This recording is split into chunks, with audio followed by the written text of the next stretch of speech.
வணக்கம். இந்த நாளில் சின்ன சின்ன வெளிச்சங்களில் இன்னொரு புதிய சிந்தனையை தெரிந்து கொள்வோம். நீ என்னடா குடுத்தனம் பண்ணுற அப்படின்னு கிராமத்தில் கேட்பாங்க.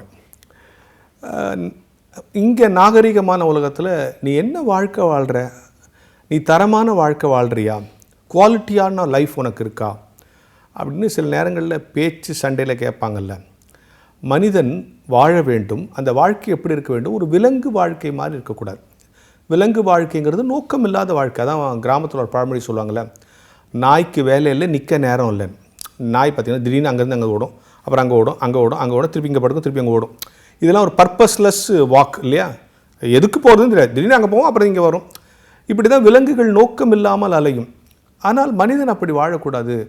ஒரு தரமான வாழ்க்கை வாழணும். குவாலிட்டி ஆஃப் லைஃப், எது குவாலிட்டியான லைஃப் அப்படின்னு ஒரு கேள்வி நம்மகிட்ட கேட்டால் நம்ம எதில் சொல்லுவோம்? நம்ம பதில் சொல்கிறது என்னென்னா, ஒரு நல்லா சம்பாரித்து நல்ல ஒரு வீடு வாங்கி, ஒரு கார் வாங்கி, உலகத்தில் இருக்கக்கூடிய எல்லா விஞ்ஞான வசதிகளும் நம்ம வீட்டுக்குள்ளே இருந்து, பக்கத்து வீட்டில் எது வாங்கினாலும் அதை விட டபுள் மடங்காக நம்ம வீட்டில் வாங்கி நம்ம வாழ்ந்தோம்னா அது குவாலிட்டியான லைஃப்னு நம்ம நினைக்கிறோம். அது இல்லை. குவாலிட்டியான லைஃப்னால் என்ன தெரியுமா? ஆப்பர்ச்சுனிட்டி, அவைலபிலிட்டி, இது ரெண்டும் டேலி ஆகிறது தான் குவாலிட்டியான லைஃப். என்ன ஆப்பர்ச்சுனிட்டி, என்ன அவைலபிலிட்டி? சமீபத்தில் எங்கள் பள்ளிக்கூடத்தினுடைய ஆசிரியர்களுக்கு இந்த கல்வி ஆண்டின் தொடக்கத்திற்காக ஒரு ஒடுக்க கூட்டம் நடத்தணும்னு ஒரு இடத்துக்கு கூட்டு போய் ஒரு ரிட்ரீட் நடத்தினேன். அதில் இந்த ப்ரேயர் டைமில் எல்லோரும் வந்து ஜெபம் பண்ணுங்க, ஒரு காரியத்துக்காக ஜெபம் பண்ணுவாங்கன்னு சொல்லுவாங்க இல்லையா?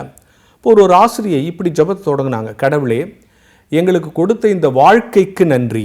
எனக்கு அந்த வரி ரொம்ப பிடிச்சிருந்துச்சு.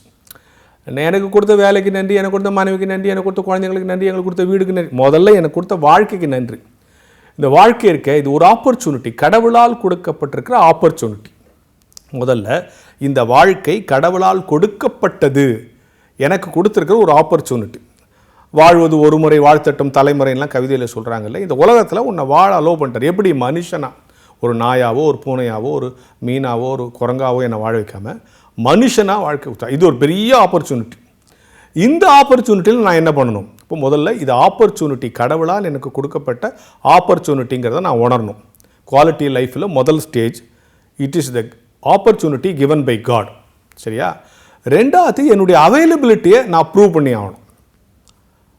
எல்லாருக்கும், சமூகத்துக்கு, நான் வேலை செய்கிற இடத்துக்கு, என் குடும்பத்துக்கு என்னுடைய அவைலபிலிட்டி வேல்யூபிளாக இருக்கணும். அதான் நான் அடிக்கடி என்னுடைய நண்பர்களுக்கெல்லாம் சொல்லுவேன், ஒரு இடத்துல போய் தவிர்க்க முடியாதவங்களாக இருங்க, அப்புறம் தகர்க்க முடியாதவங்களாக மாறிடுங்க. இதுதான் வாழ்க்கையினுடைய சூத்திரம். சார் அவர் வரட்டும், அவர் வந்த பிறகு செய்யலாம், அவர் தவிர்த்துட்டு இதை செய்யக்கூடாது, செய்ய முடியாது, அவர் வந்துட்டோம் அப்படிங்கிறது தவிர்க்க முடியாமல் இருக்கிறது. அப்புறம் அதில் எக்ஸ்பர்ட் ஆனவர், சார் அவரை தவிர வேறு யாரும் செய்ய முடியாது சார், தகர்க்க முடியாமல் ஆயிடுறது. எனவே இது ஆப்பர்ச்சுனிட்டிங்கிறத புரிஞ்சுக்கிறது, என்னுடைய அவைலபிலிட்டியை வேல்யூபிளாக ஆக்கிக்கிறது, என்னுடைய தேவையை இந்த உலகத்தில் நிரூபித்து கொண்டே இருப்பது. அவர் வேணும், அவர் இருக்கணும், அவர் இது செய்வார், அவரையும் வச்சுக்கிட்டு செய்யணும், அவரை கேட்டுட்டு செய்யணும் அப்படின்னு ஒரு இடத்துல, குடும்பத்திலையாக இருந்தாலும் சமூகத்தில் இருந்தாலும் திருச்சபையாக இருந்தாலும் சரி, நம்முடைய அவைலபிலிட்டியை வேல்யூவை இன்க்ரீஸ் பண்ணிகிட்டே போகிறோமே, அதுதான் குவாலிட்டியான லைஃப். எனவே குவாலிட்டியான லைஃபுக்கு ரெண்டே ஃபார்முலா தான். முதல்ல இது கடவுளால் கொடுக்கப்பட்ட ஆப்பர்ச்சுனிட்டிங்கிறத புரிஞ்சுக்கும். ரெண்டாவது, ஒவ்வொரு நாளும் உன்னுடைய அவைலபிலிட்டி இந்த சமூகத்துக்கு தேவை என்பதை நிரூபித்து கொண்டே இரு. தமிழில் சொல்ல வேண்டும் சொன்னால், தவிர்க்க முடியாதவனாயிரு, தகர்க்க முடியாதவனாயிரு என்கின்ற சிந்தனையோடு இந்த நாளை தொடங்குவோம்.